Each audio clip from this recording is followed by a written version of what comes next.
It's the search for answers that has brought us here together today. My name is Worre, and for almost 30 years I've been an entrepreneur, struggling at times, but ultimately succeeding. As a best-selling author, speaker, and business owner, I've spent my entire career helping millions of people around the world to become entrepreneurs. And I believe strongly that there is, in fact, a better way when it comes to how we make a living. The career landscape has changed dramatically, and many are still working in a model that is completely out of date. What worked for previous generations isn't working as well for people today. In this film, we're going to explore 3 important questions. First, what's really going on in our working world today? Second, in this new economy, is it better to become an entrepreneur, or is it safer to work for someone else? And third, if a person decides to become an entrepreneur and start their own business, how can they do it without taking on massive risk? To help in this journey, I've brought together some of the greatest experts and thought leaders in the field of entrepreneurship to share the real facts with you.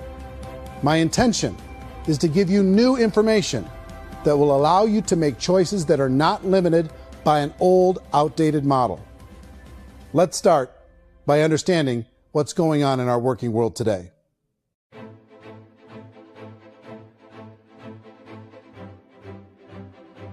Let's look at unemployment. 30–40% of the people are honestly not working, but would be working.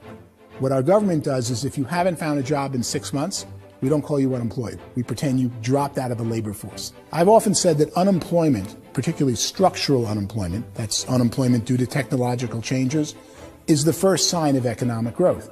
Think of it, 10 people live on an island. They go out every day and fish. One day, new technology shows up. A missionary brings them a net. Now, using the net, one pilots the boat, one throws the net. 2 fishermen can do all the work 10 used to.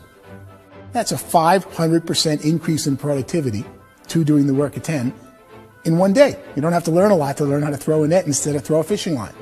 The island's got a big problem, 80% unemployment.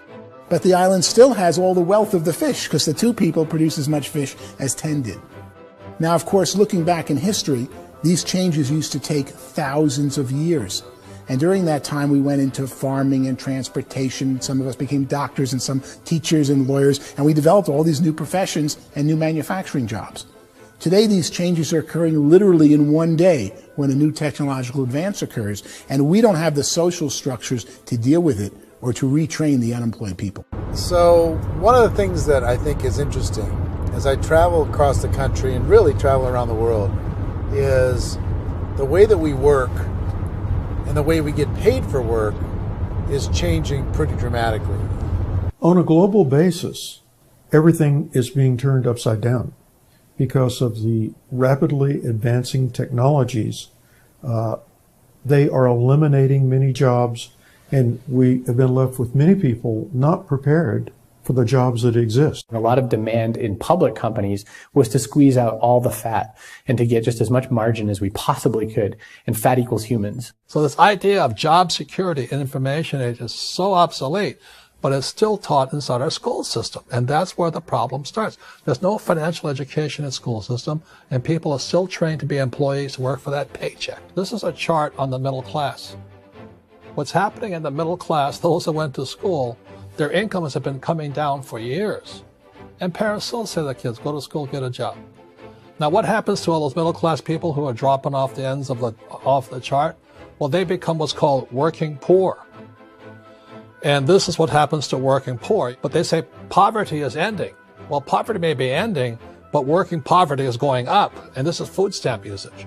So food stamp usage in America is going through the roof right now, because people cannot earn what they call a living wage. Most people have experienced financial pressures that I think are probably greater than they have been in the past. If you're not working for yourself, then it's going to be a pretty hard road for a lot of people. Today, if you're going to control your future, the 40-40 plan is gone, where you can graduate from college and get a job and work for 40 hours a week for 40 years. That day is gone. So some of these charts actually tell you what's going on.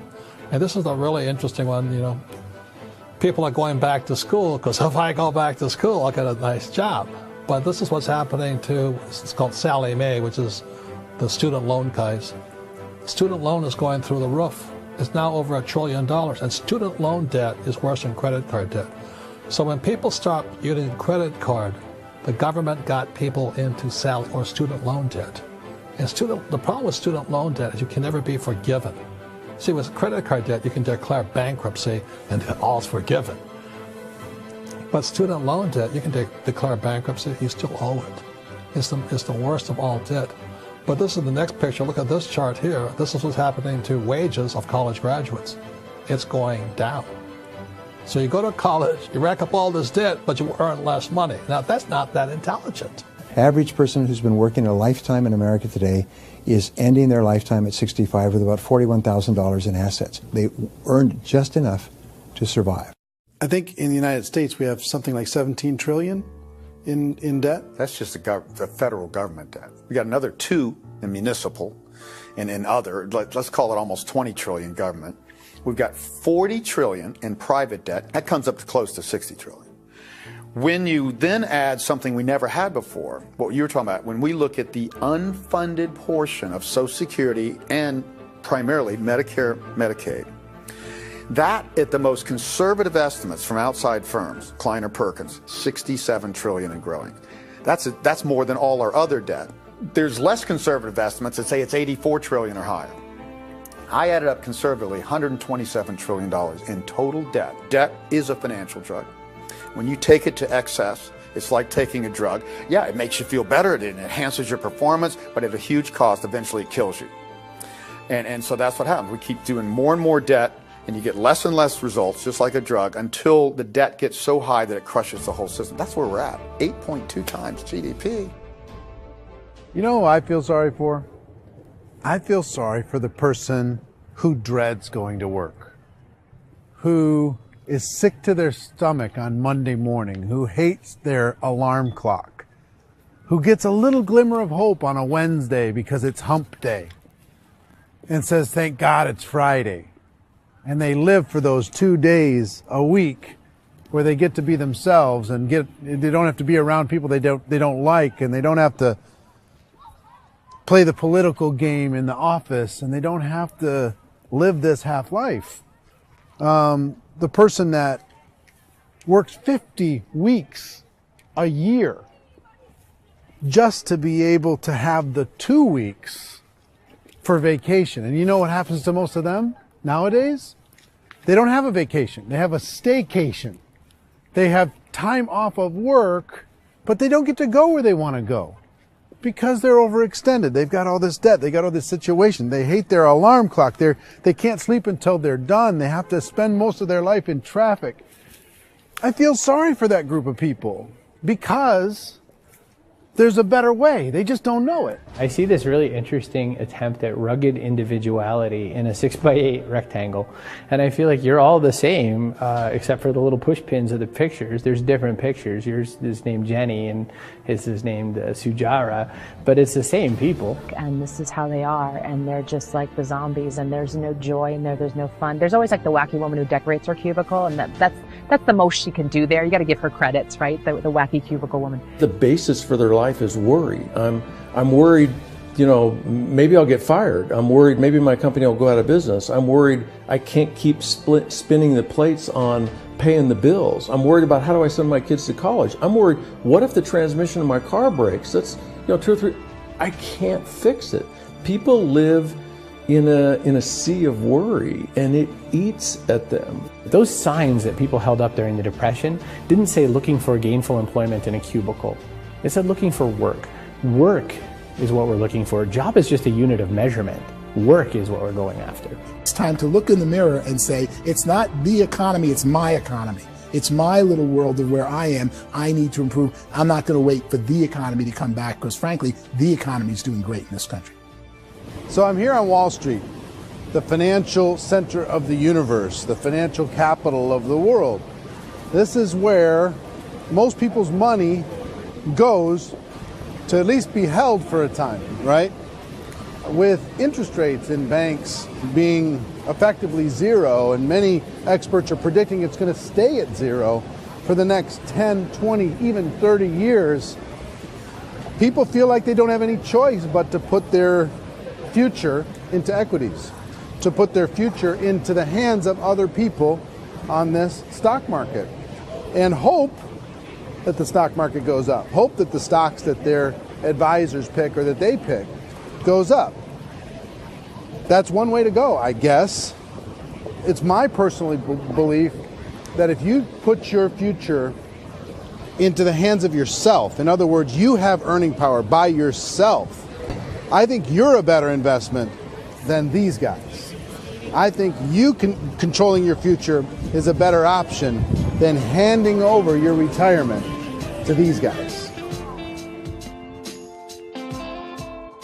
The average household income in the United States is approximately $50,000 a year, what they call the middle class. To reach the top 25% of income earners, you'd need to earn at least $90,000 a year. To reach the top 10% would be a household income of $140,000, the top 5%, $190,000, and to be in the top 1%, you'd need a combined household income of at least $380,000 a year. So here's the question. What do you think would give you the best chance to move up and get to the top 10%, the top 5%, the top 1% or beyond? In my opinion, and in the opinion of many, many experts, the answer is to become an entrepreneur, to become your own boss. I think you have to be a business owner. I can't, the only time I ever say to someone it'd be great to be an employee is when they've already told me they've surrendered. I only tell people who are wounded spiritually that they should be an employee. And it's that feeling that you get when you pick up the backpack off the little Cub Scout and say, "Don't worry, little guy, we'll get you back to the camp."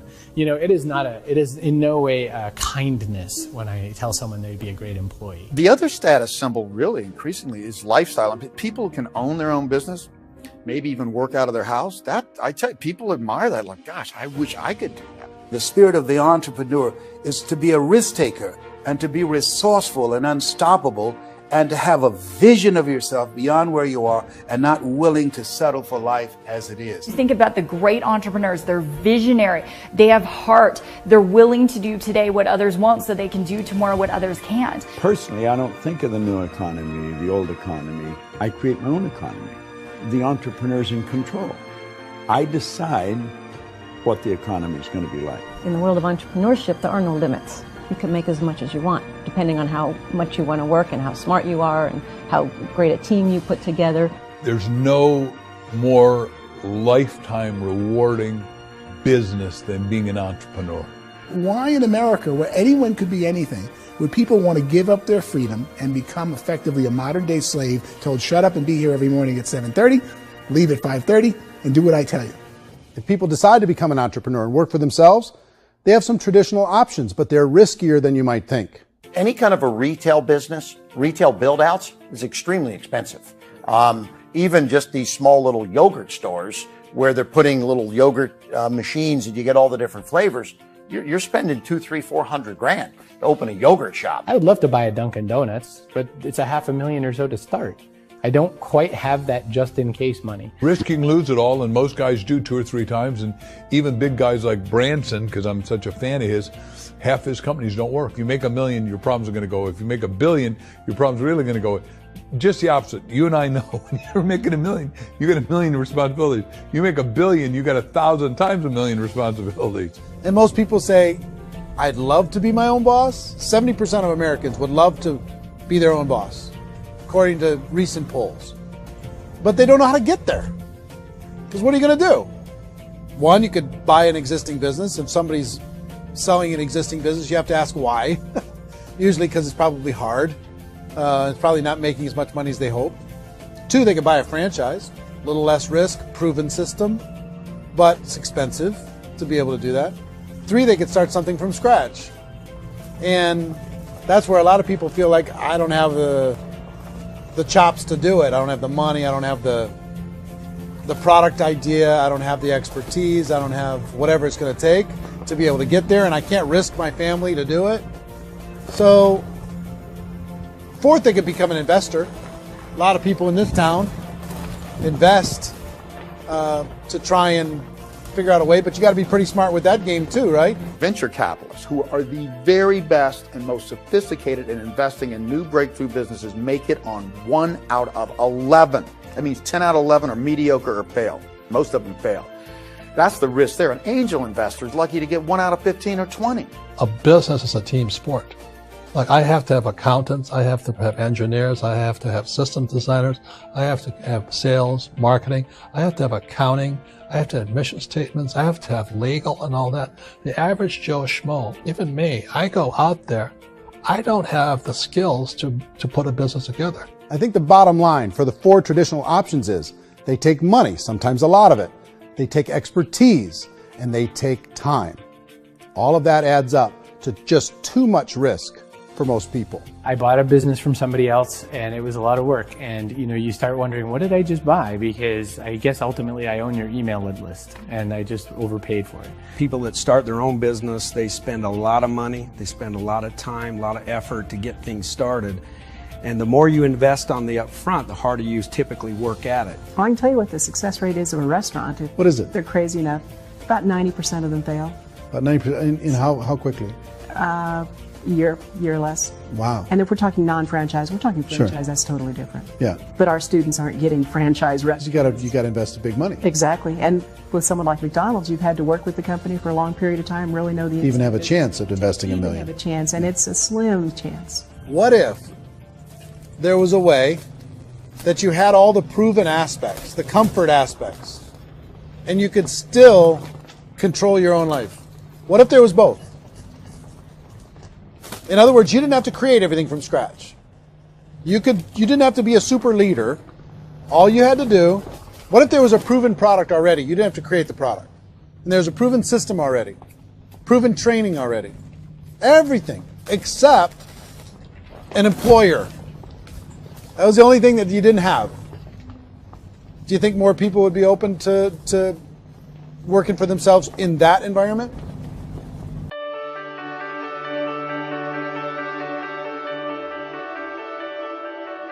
In our search for a better way to make a living, we've come to the conclusion that becoming an entrepreneur is actually safer than being an employee. And through our look at the entrepreneurial options, one particular path kept coming up from expert after expert. And I think most people will find it surprising because it's certainly a non-traditional business model. That model is for people to start their own business and become an entrepreneur through the creation of a network marketing business. Some people call it direct selling because the product is being sold directly from the manufacturer to the end consumer, cutting out the middlemen. Other people call it multi-level marketing, or MLM, because there are multiple levels of commissions paid. The most common term today is network marketing, because network marketing best describes using a large group of independent distributors, independent entrepreneurs, to move a product or service more efficiently. So my friend here, Donald Trump, and I, we always write about the network marketing industry. And the reason we support the network marketing industry is because it really is a business school for entrepreneurs. Because most people come out of school looking for a paycheck. Oh, that's terrible. I went to network marketing like that.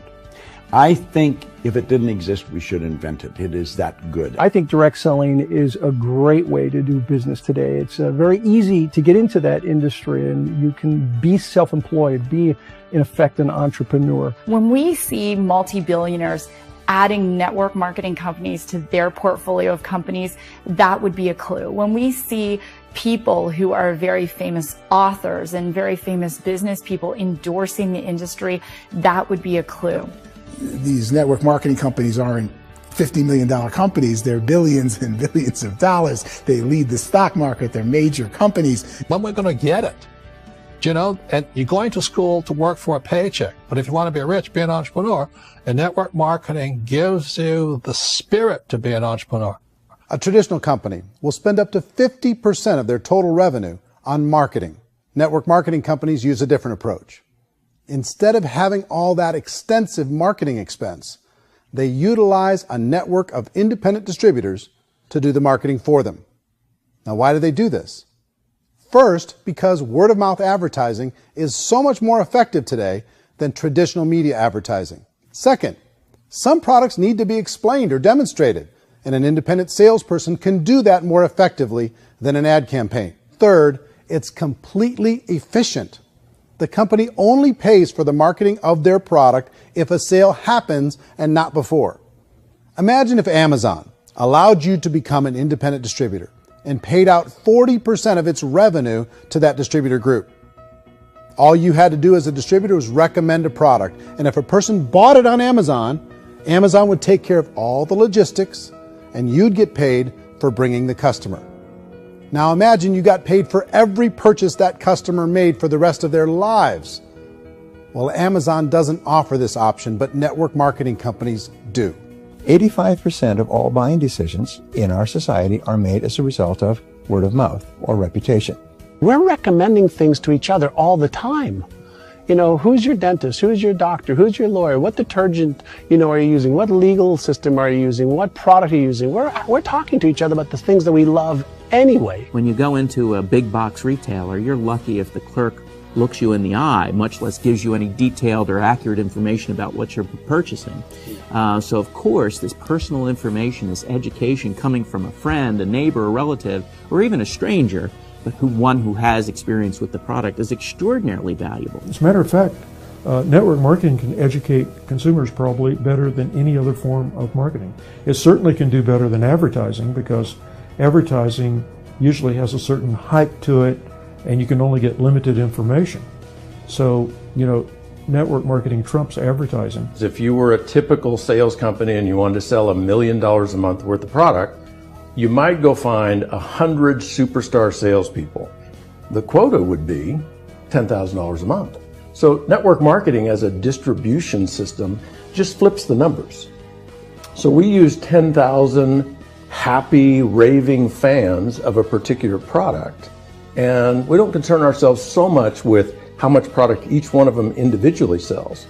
If they sell just $100 or $200 a month, and there's 10,000 of them, you're selling $1 million to $2 million a month worth of product. And that's the best way I can explain how network marketing works. This is the marketing arm of the company. There's not money being wasted on bricks and mortar. There's not money being wasted on inventory that's sitting stagnant somewhere. There's not of employees standing around that don't have customers. These are people that are going to connect with customers. These companies allow people to become independent distributors for extremely low cost and with no minimum time or sales quota. Essentially, they own their own business and can provide as much or as little sales as they choose. In other words, the distributor gets all the benefits of traditional business ownership without the risk. The advantage of network marketing is the ease of entry, the low risk, and the low startup cost, because almost everything else has very high risk. You can get in for a minimal investment. You're buying into a system that's already been proven, products or services that have been proven to work. The keys to network marketing is providing an opportunity for the masses to get involved, providing an opportunity for the average person who doesn't have the resources to start their own business. All of this so far is fairly straightforward, but network marketing offers another benefit, and it's this benefit that makes it so interesting for entrepreneurs. Network marketing allows a distributor to build their own network of other distributors and then compensates them on the sales created by that entire group. Direct selling is, at its base, very simple. It's the sale of a product or service to an individual on a face-to-face, one-on-one basis, just the way we're talking right now. But there's an important element as well, and that's the offering in conjunction with that sale of product, the offering of an opportunity for someone to make something of themselves. No matter what your social status is, no matter what language that you speak, I mean, look how many unbelievable people are becoming successful that speak every kind of language out there. What an awesome gift to give the world. Instead of having to work your way up in a system and prove that you could be a sales manager, they just decided everybody can be a sales manager. Everybody gets to build a sales team from day one. And so what that brought into the system of growth as a direct selling company is the concept of compounding or geometric progression. Because now you can actually grow a sales force very quickly because everybody is enrolling people in their own sales force. People who are like, oh, this is weird, I'm building a sales team, or what do you think you do at a regular company? How do you think a regular company works? Network marketing is the only industry that doesn't say your past determines your future. It looks at your past and says, okay, now what can we train you to do so you can have a great future? Every other employer out there wants to exploit you for what you already know, not teach you something new. Network marketing has the potential to save the United States and the world because it's going to teach people not to be employees, but to be entrepreneurs.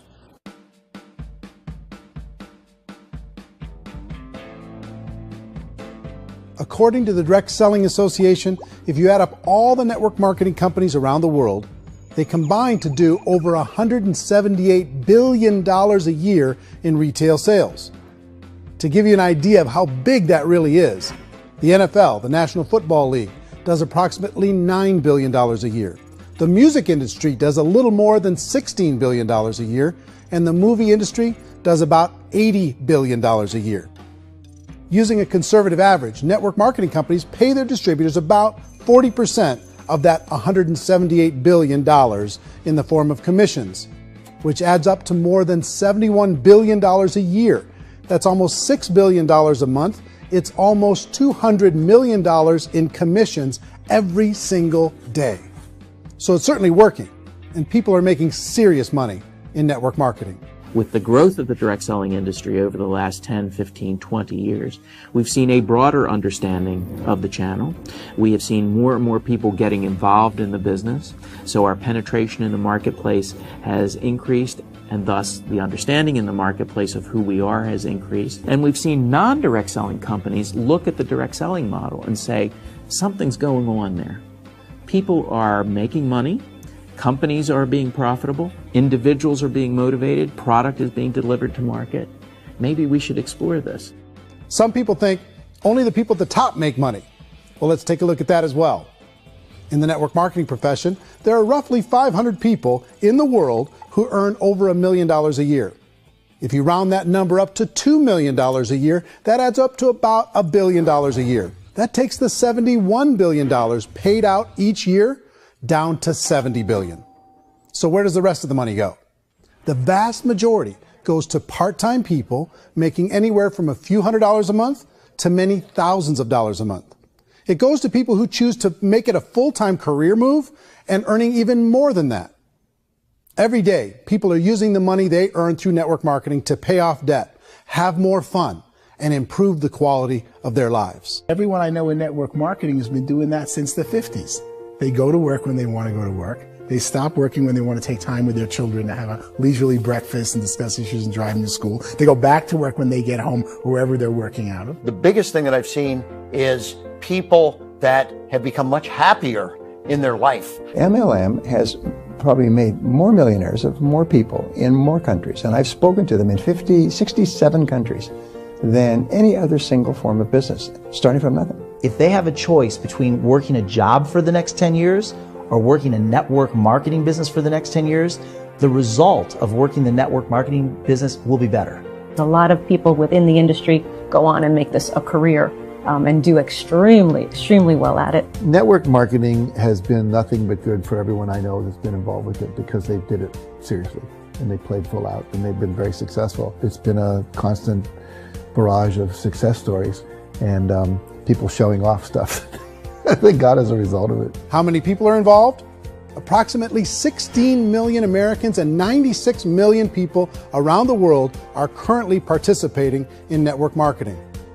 And in a recent poll, 82% of those people report a good, very good, or excellent experience with network marketing. So people are happy.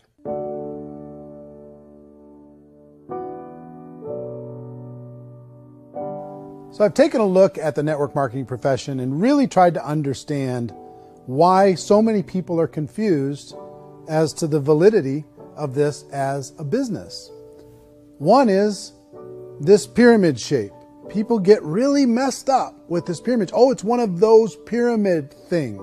So I just think there are a lot of haters out there who really don't understand the industry and say, oh, it's a get-rich-quick scheme. It's a pyramid. Well, corporate America is a pyramid scheme. You know what I mean? It goes like this. You have thousands of MBAs, let's say working for Ford or General Motors or Coca-Cola. If all these MBAs, they're all trying to get to here, that's a pyramid. Only one guy's going to make it. Every 10 years, one's going to make it. Whereas you look at network marketing, it's like this. So you're here, and your job is to develop other CEOs coming up behind you. So it's an inverse pyramid. In network marketing, it's a very simple concept. If you sell product, you get paid. It is paid based on production. There is no first mover's advantage. There is no investment component where the more somebody spends, the more they're entitled to make. So the two are polar opposites of each other. It doesn't matter what shape the company is or the compensation plan is shaped, whether it's a circle or a pyramid or a triangle or a trapezoid, it doesn't matter. If compensation is coming primarily from recruitment, then you've got a problem. On the other hand, if an operation is basing their compensation to participants on the basis of sales, even when those sales are generated by people you've recruited, well, then you're a perfectly legitimate enterprise. That's the legal test. It's the practical test. Another issue that's been true in the past that is no longer true now is people used to be in network marketing loaded up with products that they couldn't sell, and they ended up a loser. They ended up with a bunch of product in their garage. They ended up with a bunch of products sitting in their kitchen shelves or whatever, and they thought they could sell it, and then they weren't willing to or able to sell it, and they ended up with a bunch of stuff, and they were bitter about it. There was this thing called front loading where you had to buy, like, well, if you bought $25,000 worth of product, you got better commissions and all this. Today, it's almost all done by computer. It's direct mail, comes from a warehouse somewhere else. You don't have to have all this inventory. You don't have to stock up. It's a paperless world now. Most of it's done online. You have a back office. It really works. And I mean, the technology has changed everything. Third issue is people start talking about 99% of people in network marketing don't make any money. Well, we've talked about that over the course of this journey together. Almost $200 million a day is being paid out to network marketing distributors around the world. The naysayers, the people who say that it doesn't work, are usually the ones who just don't know how to make it work for themselves. And so they're giving you an opinion, and I tell people, don't confuse people's opinions with expertise, because opinions are free. And don't confuse sincerity with the truth, because people could be sincerely wrong. But here's the reality inside of network marketing. The vast majority of people that get involved in network marketing just become customers, and they get involved to be able to purchase product at a lower price.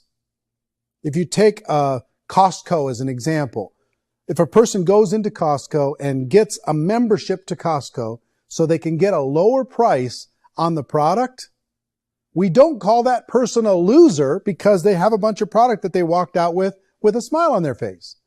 Yet when some people want to take a look at network marketing, they say, well, those people, they're just using the product and they aren't earning an income, so they must be a loser. They're not a loser. They're a happy customer. That's the vast majority of people that are involved in network marketing. Now, a smaller percentage of those people decide to go build a business. They earn $300 a month, $500 a month, $1,000, $2,000. That's the bulk of earnings in network marketing. And then there's the few that really decide to take it serious, really decide to build a large network, really work to make that network very, very productive. And those people make huge amounts of money, and there's no cap. What I do as an outside economist, just somebody looking at this industry like any other industry I speak and say, look, what's the realities of this? 1% do incredibly well. 10% generate some additional income at pretty low risk and effort. That's not, and 90% of people roughly end up customers. One thing that I think is real when it comes to people's perceptions about network marketing is people put this, and distributors, I think, involved in network marketing have some responsibility for this. They have sometimes unrealistic claims about the product or about the income. Most people who become distributors, they want the money, they want to be successful, but they don't have the skills. They don't know what to do. And when people don't know what to do and they're in a new business, they're scared. And when they're scared, they panic and desperation kind of sets in. So they think everyone they talk to has to get in. So if I talk to you and you say, well, no, I don't have time to do that, they're like, no, I need you. You have to do this or I won't be successful. So I start clawing on you. I start that desperation. So then I start making claims about the product, which are not appropriate, probably not even true. Or I start saying, let me show you how you can make all this money and you don't have to do anything, Eric. And so you just totally misrepresent the opportunity, and you're clingy with people because you think you need everybody to be successful. And you don't. You know, one of the messages that I try to deliver most forcefully to companies as well as salespeople in direct selling is that you don't have to overpromise. The reality is in network marketing, there's a lot of hard work involved. There's a lot of effort. You're going to have to develop yourself. It's a business like anything else. It's going to take some time, but in my opinion, it's better.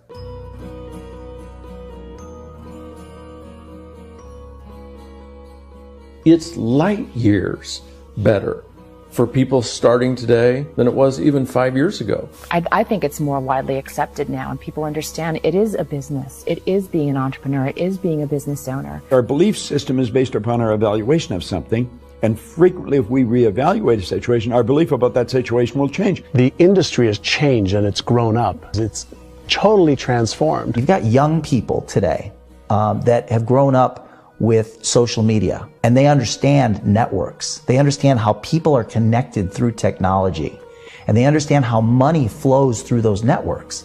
So when they see network marketing, they don't see it the way their parents saw it. And we've all learned, the larger industry that you represent, has all learned from those mistakes and flaws and errors that have happened early on. Early algorithms didn't work the right way. That's all fixed. It's like when they design a computer program, they design the program, then they run it, and then they go back through and they debug it. The MLM industry has been debugged. This is the day of being virtual, being able to run a business from your mobile phone. I mean, it's incredible. Companies are getting smarter. They're implementing more consumer protections. They're implementing more compliance training. They're doing more with respect to product research. If you do get involved and you make purchases of inventory, even on a voluntary basis, if you decide that this business is not for you, you can leave and have that inventory repurchased by the company. There's no other business that offers that kind of protection on a voluntary, self-regulatory basis.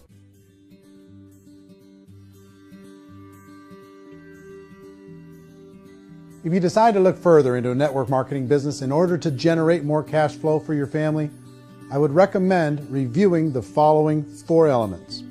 First is the product or service.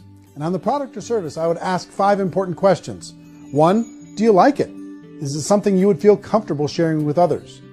2, is there a recognized need in the marketplace? It's hard to create a need if one isn't naturally there. 3rd, does the product meet that need? Does it solve a legitimate problem for consumers? And 4th, is it priced to sell? Can it compete in the marketplace? And 5th, is it priced for profit? Is there enough margin for the company and the distributor to be able to generate income for the long term? If you can answer the questions on the product to your satisfaction, the next element to consider is the company itself. Is it well run? Do you believe in the founders or the management team? Do you feel they have what it takes to go all the way? See, it doesn't matter how good the product is if the management can't take care of the company. Good management can change with the times. They can handle adversity. They can make good decisions. Make sure you choose a company that can serve you for a long time. The third element to consider is the compensation plan. And with that, there are 3 important things to look at. First, a brand new person needs to be able to generate some money fairly quickly. It may be an obvious reason, but you can probably imagine the ripple effect of a distributor getting involved and having even a small victory fast. That can only help with the overall success of the organization. Second, a person should be able to develop a moderate part-time income in a reasonable period of time. As they develop their network and as their sales grow, they should be able to enjoy more benefits. And third, for the people who are really serious, for those who decide to really go pro in the network marketing profession, there should be the possibility to make a serious full-time income if they work hard and are committed to developing their skills. If you're comfortable with the product, the company, and the compensation plan, the last thing you should look at is the support that will be made available to you. Does the company have a website? Does it have a solid online reporting tool? Do they have comprehensive training available? Do they host events to help you build your business? If you decide to do this, what kind of a support system can you plug into? Choosing a network marketing company is a personal decision. But evaluating the 4 elements of product, company, compensation plan, and support is a great place to start. Is the company promising that you're going to get rich quick or that you can make a lot of money without a lot of effort? That's a red flag. Is there a product that you really believe in that you think can be sold? Or are you being told by salespeople or the person who's trying to recruit you or by the company itself that don't worry about the product, all you have to do is recruit other people into the business? Red flag, warning sign. If you're hearing that, take a second or even a third look. Get to know the customers, the products, the business, have some success, and see where the opportunities might take you to move up in the organization. You want to find out how concerned are they about my education, my training, and my development? Is there a space for me to grow? Most important question. Learn everything that you can about the product. Make sure it's something that you believe in, and learn everything you can about the industry and work that system. You have to be very passionate about whatever that company is doing. I would get involved. You can always test drive anything, you know, the product, the service, the community, and then lean into it a bit. If it feels good, then lean into it a lot. Behind me is the Lincoln Memorial. And this is a place where Martin Luther King Jr. had his famous "I Have a Dream" speech. And at that speech, he talked about his dream for equality for everyone around the world. And that's a noble dream. But I think more people need to remember what it was like when they were kids and the dream was still alive in them.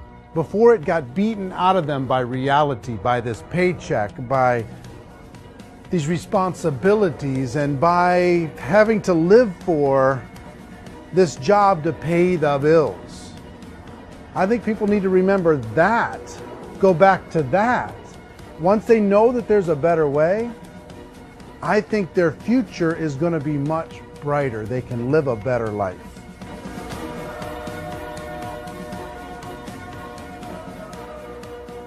So if you're considering getting involved in a network marketing company, let me offer you just a few pieces of advice. First, network marketing isn't perfect. It's emotional, it's challenging.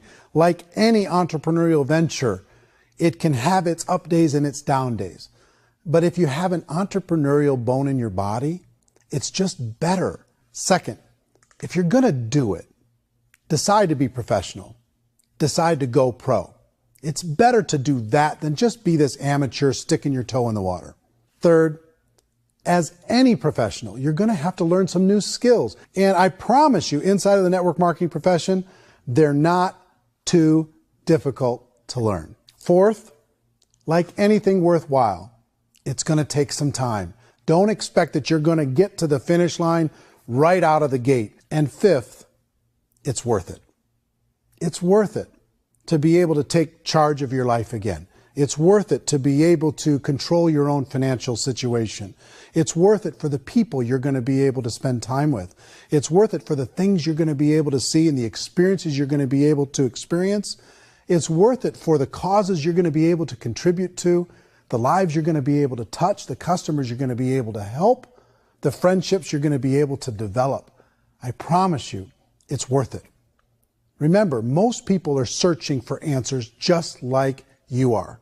But I do have to tell you the catch to network marketing. If there is a catch, if you want to understand this from an emotional point of view, people say, well, it sounds too good to be true. It's not. It's hard work. But here's the catch. Most people still don't understand it. So you're going to have to endure the loss of social esteem from ignorant people. The uneducated will think less of you. Now, if you can handle that, you're on your way. If that's going to destroy you, you know what? Entrepreneurship in general probably isn't in your future. If you can face that catch, you can become unstoppable. I want everyone to really contemplate this if they're not in network marketing.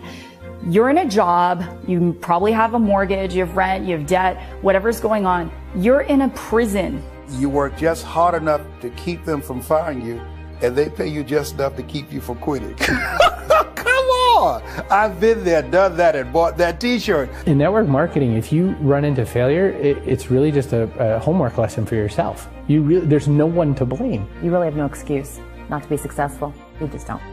People don't want to hear that, but there's so much available to you. If you want to be a good network marketer, be a student to the people above you, be a fellow traveler to the people on the same level, and be a teacher to those below, and know when it's appropriate to do which. People who are not afraid of asking people to buy things or not afraid of persuading people with a chance they may say no.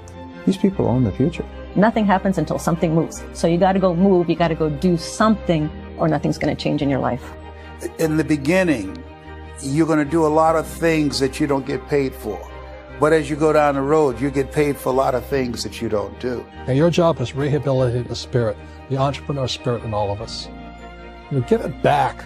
Either give it a strong yes or a strong no, but no wishy-washy, dilly-dally stuff in the middle. There's dreams and there are nightmares, but I believe that the biggest nightmare of all is when you don't pursue your dream. You're going to see some monumental growth in this profession. It's an exciting, exciting time to be involved with the network marketing profession. The next 10 years, I see just exponential growth. When that tipping point comes, it's not a matter of asking somebody, have you ever heard about network marketing? You're really asking them, which company are you building your wealth in? We are here to fix the world, to improve relationships with other people, to improve other lives. And the real reward comes as an entrepreneur in any level from teaching somebody something and watching them soar. There is no greater reward.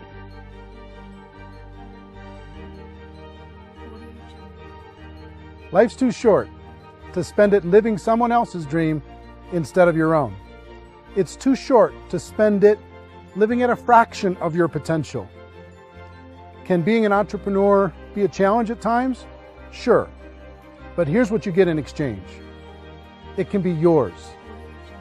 Something that you built, something that you created, something that you made happen. This balloon represents your dream. It represents entrepreneurship. My wish for all of you is that you would reach out and grab it. The choice is up to you.